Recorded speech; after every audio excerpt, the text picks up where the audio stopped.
ఓసారి బంపర్ విక్టరీని అందించింది. Next term కు వచ్చేసరికి హ్యాట్రిక్ విక్టరీని దూరం చేసింది. 2.5 ఏళ్ల ప్రతిపక్షంలో ఆన్సవే వెంటాడుతోంది. ఇప్పుడు మళ్లీ అదే కారు జోరును పెంచబోతుందన్న హోప్స్ మొదలయ్యాయి. కాళేశ్వరం కమిషన్ రిపోర్టుపై హైకోర్టు ఇచ్చిన తీర్పు బీఆర్ఎస్ లో ఎక్కడా లేని కాన్ఫిడెన్స్ ను నింపిందట. అప్పుడు ఓటమికి కారణమైన కాళేశ్వరమే తిరిగి తమను పవర్లోకి తీసుకొస్తుందన్న ధీమా పెరిగిపోతోందట. ఏదైనా తమ బలహీనత ఉండేదో ఇప్పుడు దాన్నే ఆయుధంగా మలుచుకునే ప్లాన్ లో ఉందట గులాబీ దళం.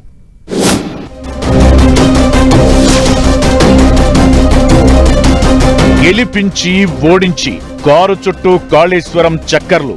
గులాబీ జోరును పెంచేది మళ్లీ కాళేశ్వరమేనా? హైకోర్టు తీర్పు బీఆర్ఎస్ నేతల్లో జోష్ను పెంచిందా? ప్రపంచంలోనే అతిపెద్ద lift irrigation scheme KCR brain child గా పేరున్న కాళేశ్వరం రికార్డుల్లోకెక్కింది. అంతే స్థాయిలో వివాదాలకు కేరాఫ్ గా నిలుస్తూ వస్తోంది. 2014లో రాష్ట్ర విభజన తరువాత అధికారంలోకొచ్చిన బీఆర్ఎస్ మ్యాజిక్ ఫిగర్ ను దాటి 5-6 సీట్లే ఎక్కువగా గెలిచింది. కానీ 2018కి వచ్చేసరికి వార్ వన్ సైడ్ అన్నట్లుగా ఏకంగా 88 సీట్లు గెలిచి ప్రపంచనం సృష్టించింది కారు పార్టీ. తమకు అప్పుడు ఆ స్థాయిలో అధికారం దక్కడానికి కారణం కాళేశ్వరం ప్రాజెక్టేనని బీఆర్ఎస్ బలంగా నమ్మేది. ఏదైతే ఆ పార్టీకి బలంగా నిలిచిందో 2023 ఎన్నికలకు వచ్చేసరికి అదే బలహీనతగా మారిన పరిస్థితి. ఆ కాళేశ్వరం ఎత్తిపోతల పథకంలోని మేడిగడ్డ కుంగుబాటు చుట్టే రాజకీయం రచ్చ చేసింది. కాంగ్రెస్ వేసిన స్కెచ్ వర్కౌట్ అయి బీఆర్ఎస్ కు జరగాల్సిన దానికంటే ఎక్కువే డ్యామేజ్ జరిగిందన్న టాక్ ఉంది.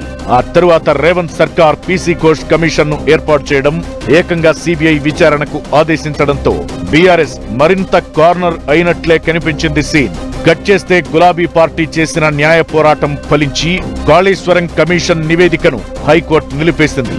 దీంతో కారు పార్టీలో మళ్లీ జోష్ కనిపిస్తోంది. 2018లో తిరిగి అధికారాన్ని కట్టబెట్టి 2023 ఎన్నికల్లో తీవ్రంగా తమకు డ్యామేజ్ చేసిన కాళేశ్వరమే తిరిగి గులాబీ గుబాళింపుకు పునాదులు వేస్తుందని నమ్ముతోందట BRS.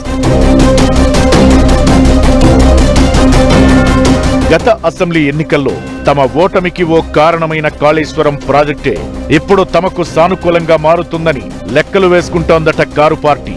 Justice PC Ghosh commission నివేదికను హైకోర్టు నిలిపేయడంతో గులాబీ శ్రేణుల్లో పెద్ద ఎత్తున ఉత్సాహాన్ని నింపింది.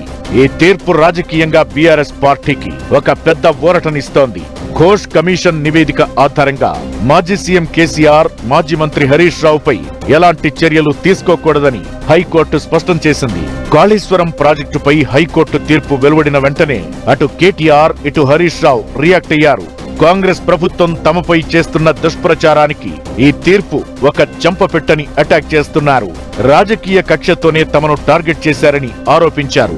2023 ఎన్నికల్లో కాళేశ్వరం అవినీతి ఆరోపణలు పార్టీ ఓటమికి ఒక ప్రధాన కారణంగా నిలవగా, ఇప్పుడు కోర్టు తీర్పుతో తామేం తప్పు చేయలేదని ప్రజల్లోకి తీసుకెళ్లడం ద్వారా జనం మద్దతు కూడగట్టొచ్చనేది బీఆర్ఎస్ ప్లాన్ గా తెలుస్తోంది.